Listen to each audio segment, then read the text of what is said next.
Graça e paz a todos. Vamos orar. Maravilhoso Deus, eterno Pai, Tu que nós chamamos de Pai, porque realmente Tu tens sido o nosso Pai eterno.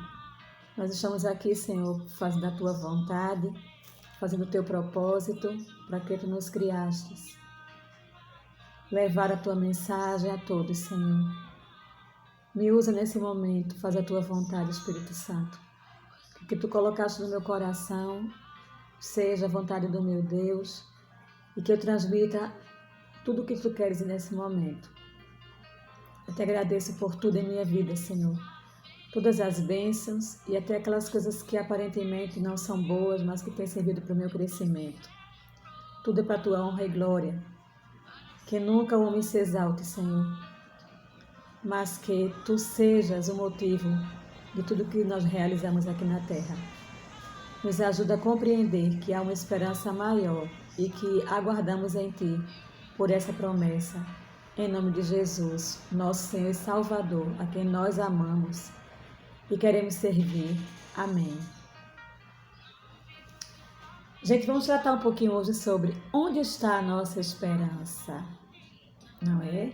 Vamos basear nosso estudo em Isaías 25, que eu vou ler agora. Cântico de louvor pela misericórdia divina. Ó Senhor, Tu és o meu Deus, exaltar-te-ei a Ti e louvarei o Teu nome, porque tens feito maravilhas e tens executado os Teus conselhos antigos, fiéis e verdadeiros. Porque da cidade fizeste um montão de pedras e da cidade forte uma ruína. A fortaleza dos estranhos já não é cidade e jamais será reedificada. Pelo que povos fortes te glorificarão e a cidade das nações opressoras te temerá. Porque foste a fortaleza do pobre e a fortaleza do necessitado na sua angústia, refúgio contra a tempestade e sombra contra o calor, porque dos tiranos o bufo é como a tempestade contra o muro. Como calor em lugar seco, tu abaterás o ímpeto dos estranhos.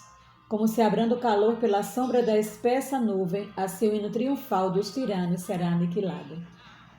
O Senhor dos Exércitos dará neste monte a todos os povos um banquete de coisas gordurosas, uma festa com vinhos velhos, pratos gordurosos com tutanos e vinhos velhos bem classificados. Destruirá neste monte a coberta que envolve todos os povos e o véu que está posto sobre todas as nações. Tragará a morte para sempre, e assim enxugará o Senhor Deus as lágrimas de todos os rostos, e tirará de toda a terra o opróbrio do seu povo, porque o Senhor falou. Naquele dia se dirá: eis que este é o nosso Deus, em quem esperávamos, e Ele nos salvará. Este é o Senhor, a quem aguardávamos. Na sua salvação exultaremos e nos alegraremos. Amém. Vamos conversar um pouquinho, desculpem eu me emocionar, vamos conversar um pouquinho sobre o versículo 4, o versículo 6, o versículo 7, o versículo 8 e o versículo 9. Nós sabemos que Isaías foi um profeta que, lógico, profetizou, né? E aconteceu. E essa analogia, essas verdades de Isaías, nós podemos retratar também para o Apocalipse. Na época de Isaías, o povo judeu, o povo que era o povo escolhido, não porque era privilegiado, mas porque Deus o havia escolhido para que eles propagassem a sua mensagem, eles negaram. E durante todo aquele trajeto, apesar de Deus ter feito todas as misericórdias visíveis, eles sempre profanavam o nome de Deus e adoravam outros deuses e viviam totalmente desobedecendo à vontade do Senhor. E quando chegou o momento de muita luta, muita guerra, né, onde houve a derrota do Reino do Sul e do Reino do Norte, eu não me recordo bem aqui quem era o mal e quem era o bom, Deus usou os ímpios ali para derrotar, para mostrar ao povo dele a quem eles deveriam seguir. Eles assim mesmo não seguiram, continuaram no seu pecado, e assim houve destruição. E mais à frente a gente vê que essa profecia se cumpre. A Babilônia, a grande Babilônia da época, que é também trazida para o Apocalipse, né? A Babilônia, que simbolizava o poder sobre a terra, foi derrotada, e o profeta Isaías tinha profetizado isso, e aconteceu, e junto dele muitos judeus, muito povo escolhido também, mas que não soube honrar a sua, vamos dizer, salvação. E hoje nós vamos ver o que é que Isaías traz para a gente, voltado para o Velho Testamento, no Novo Testamento, aliás, lá no Coríntios, não é? Como também o próprio Apocalipse. Bom, no versículo 4, ele diz assim: porque foste a fortaleza do pobre e a fortaleza do necessitado na sua angústia, refúgio contra a tempestade e sombra contra o calor, porque dos tiranos o bufo é como a tempestade contra o muro. Bom, aqui ele fala diretamente de Deus, Deus nossa fortaleza. Mas já sabemos que Deus se revela através da igreja. Sempre foi assim. A igreja hoje somos nós, templos do Espírito Santo. E ele mais uma vez enfatiza que o papel da igreja aqui, o papel da igreja é ajudar os pobres e necessitados. Porque foste a fortaleza do pobre. Assim como naquela época, Deus queria usar aquele povo escolhido para ser a fortaleza, a defesa, e eles não entenderam. Hoje Deus nos usa. Deus nos usa para que nós sejamos a fortaleza do pobre, para que nós o amparemos, não só espiritualmente, mas fisicamente. E aqui vai um apelo. Domingo passado foi apresentado o projeto Pilares, e aqui é uma oportunidade vasta, gente, para que nós possamos executar essa ordem do nosso Deus em nossas vidas, para que nós realmente sejamos a fortaleza do pobre, a fortaleza do necessitado na sua angústia. O necessitado às vezes não é nem o financeiro, é um irmão que é áspero e que a gente, ao invés de observá-lo, vamos com aspereza também, que é natural, né? É a nossa própria angústia e que a gente não encontra quem nos ajude numa palavra, porque é muito bom estar perto de pessoas que só trazem alegria, mas ninguém quer ouvir. Mas nós como cristãos, nós como igreja, nós como a boca de Deus aqui na terra, precisamos voltar a pensar no que diz aqui em Isaías 25:4, porque nós, igreja, somos a fortaleza do pobre e a fortaleza do necessitado na sua angústia. Não interessa que tipo de necessidade essa pessoa tenha. E nós também precisamos olhar para a nossa necessidade e saber a quem recorrer, não é? Porque é preciso que nós andemos conjuntamente como irmãos, numa irmandade. Então sejamos fortaleza, sombra contra o calor, para que quando venham as tempestades nós possamos nos erguer e erguer os outros também, assim cumprindo a vontade de Deus como igreja. No versículo 6 diz: o Senhor dos Exércitos dará neste monte a todos os povos um banquete de coisas gordurosas, uma festa com vinhos velhos, pratos gordurosos com tutanos e vinhos velhos bem classificados. Isso não quer dizer que ele nos estimula a nos alimentarmos de forma errada. Longe disso. É porque naquela época, essa era a comida prazerosa e a bebida. Hoje ainda, para quem é um bom provador de vinho, sabe que o vinho, quanto mais velho, para quem gosta, né, é mais delicioso, tem o seu valor. Então, ele compara, né, a excelência do que nos espera, para que aquele povo entendesse da época, com as melhores coisas que eles tinham naquele momento, que eram as iguarias e as bebidas também. Isso não nos estimula a comer essas coisas não, viu? Se você começar a comer isso e tomar vinho, você vai ficar logo doentinho, matando o tempo do Espírito Santo. Então, mas é a promessa que ele faz a nós, o banquete que nos espera. Quem? A qualquer cristão, Será? Aí é o caso a pensar. Veja bem, nós sabemos que Jesus Cristo pagou o preço da nossa redenção. Mas que nós precisamos também tratar dia a dia, diligentemente, nos prepararmos como filhos de Deus. Como merecedores dessa bênção que é a salvação. Muita gente se engana e diz assim: uma vez salvo, salvo para sempre. O salvo, verdadeiramente, ele está salvo. Mas diz o seguinte: salvo, filho, busca atender à vontade do Pai. Então, por esse lado, nós podemos compreender que uma vez salvo, salvo para toda a eternidade. Mas não se admite um cristão que foi salvo, liberto, e continua na prática do seu pecado voluntariamente, fiado naquela esperança de que eu estou salvo, e isso me garante vida eterna e eu posso dar as minhas escapulidas. Então, em que momento nós estamos na nossa vida cristã? Os filhos ouvem a voz do Pai. As ovelhas ouvem a voz do pastor e a seguem.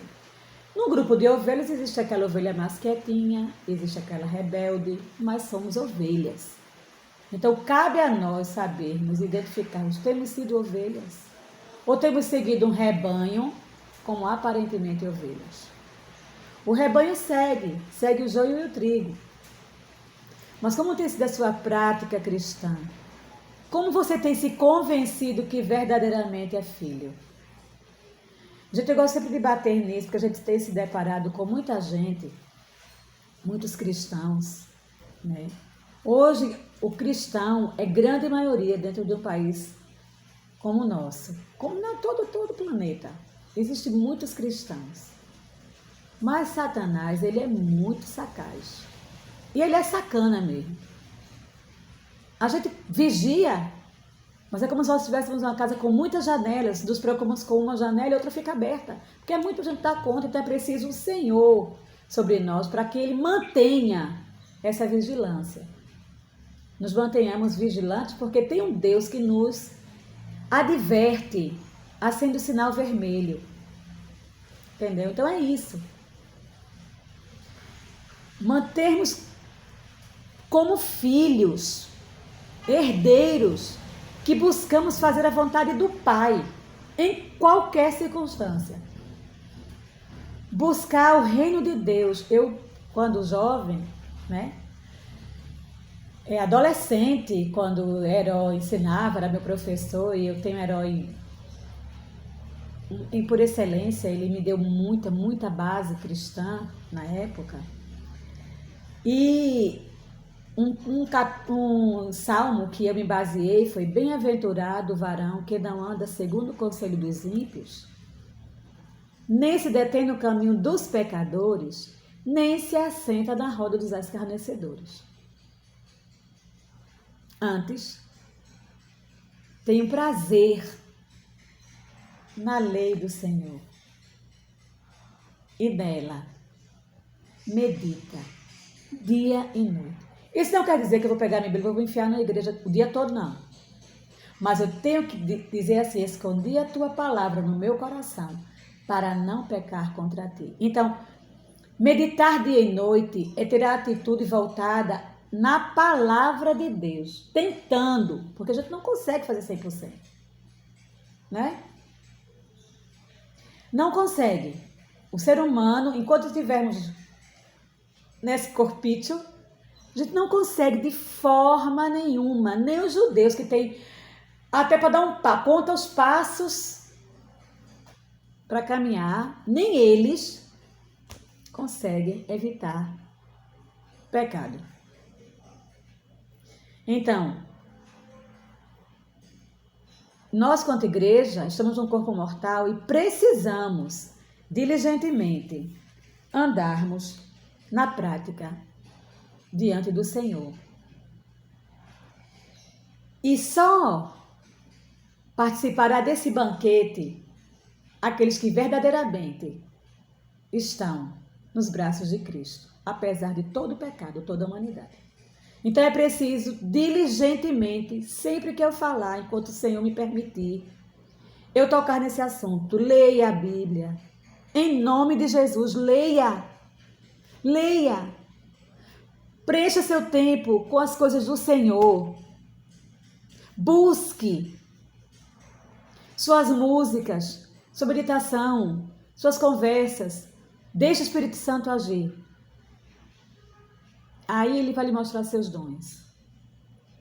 E cada vez mais perto de Cristo, cada vez mais vislumbrando a cruz de Cristo, a nossa redenção. É isso que eu digo para vocês. Nós vamos prosseguir, né? Esse banquete já está preparado para nós. Aleluia. Glória a Deus por isso. Não tenham dúvida. O Senhor conhece nossa limitação e Ele sabe que nós queremos ser filhos. E o nosso choro pelo nosso pecado. Mas glória a Deus que Ele nos mostra os pecados externos e os íntimos. Basta que a gente saiba ouvir. Vamos agora para o versículo 8. Ai, que promessa maravilhosa. No versículo 8 diz assim, desculpem. No versículo 7, destruirá neste monte a coberta que envolve todos os povos e o véu que está posto sobre todas as nações. Que coberta é essa? O pecado. É o pecado que nos cobre de enxergarmos toda a promessa que Deus tem para nós. Então, este véu que cobre todos os povos é a nossa carnalidade, é o nosso pecado, é a nossa humanidade. Mas graças a Deus que nos dá a vitória em Cristo Jesus. Graças a Deus que o Espírito Santo está entre nós. É inegável isso. O Espírito Santo não é só para um momento de milagre, não. O Espírito Santo está conosco. Ele está conosco. Por isso que é preciso manter nosso corpo, nossa carne, livre de qualquer pecado. Ao menos tentar, tá? Vamos tentar. Então, neste momento, quando nós estivermos com o nosso Deus, não teremos mais pecado. Aleluia. Não sofreremos mais esse mal. Esse véu, essa coberta será desfeita de uma vez por todas. No versículo 8 diz assim, gente, veja que promessa maravilhosa para nós, para esse momento de pandemia que estamos vivendo, com tantas mortes, perdas. E se reporta lá no Novo Testamento, não é? E vamos ler um pouquinho, que diz sobre, tragará a morte para sempre. E assim, enxugará o Senhor Deus as lágrimas de todos os rostos e tirará de toda a terra o opróbrio do seu povo, porque o Senhor falou. Essa é a promessa, gente. A morte, a primeira morte. Teremos a primeira morte e a segunda morte. A primeira morte todos passam, que é a morte do corpo, não é? Ali encerra toda a possibilidade de termos um encontro com Cristo. Enquanto vivos, nós temos todas as possibilidades de nos tornarmos filhos, herdeiros e co-herdeiros com Cristo. A morte, a primeira morte vem para todos. O bonito, o feio, o pequeno, o grande, o baixo, o rico, o pobre, todos. É democrático como sofrimento. Ninguém escapa, tá? Então, qual o momento do preparo? É o agora, é o hoje. Mas essa morte, aleluia por isso, Deus enxugará dos nossos olhos. Tudo, toda lágrima, todo sofrimento, tudo que nós tivemos de mal. E nós podemos ver isso, que nós temos lá em 1 Coríntios 15, de 53 a 58, que eu não lerei, é que o nosso corpo corruptível, esse corpício aqui lindo, maravilhoso que Deus me deu, tem que se revestir da incorruptibilidade. O que é isso? Quando Jesus veio deu sua vida por nós, ele se ressuscitou, nos garantindo o corpo incorruptível. Só os filhos, só os que professam Jesus, só os que aceitam, se reconhecem pecador, aceitam e têm o batismo como testemunho vivo, não que o batismo salve, mas faz parte também do testemunho que nós cremos e estamos prontos a morrer para o velho mundo, ressurgir para a vida eterna, tendo uma vida nova. Só esses terão um corpo incorruptível. Esse corpo imortal, mortal, aliás, tem que se tornar imortal. Precisamos seguir firmes desse propósito. Firmes.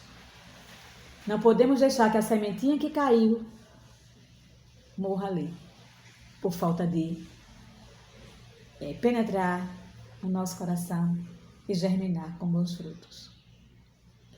Certo? E lá no versículo 8 nós vemos a promessa, né? Que a morte será aniquilada. E no versículo 9, eu vou ler novamente.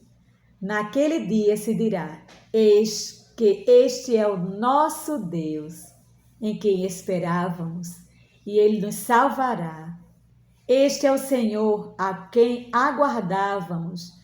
Na sua salvação exultaremos e nos alegraremos. Aleluia.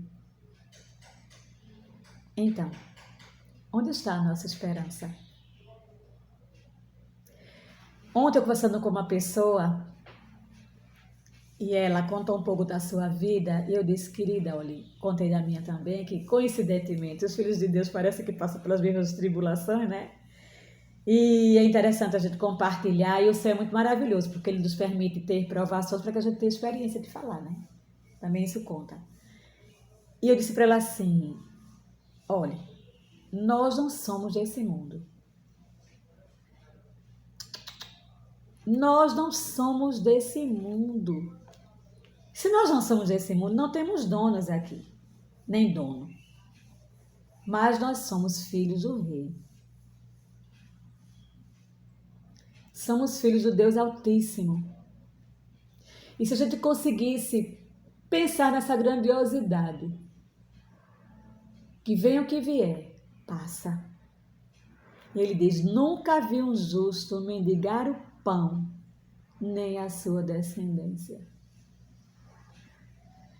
Então, se nós não estamos aqui, nós só temos que viver.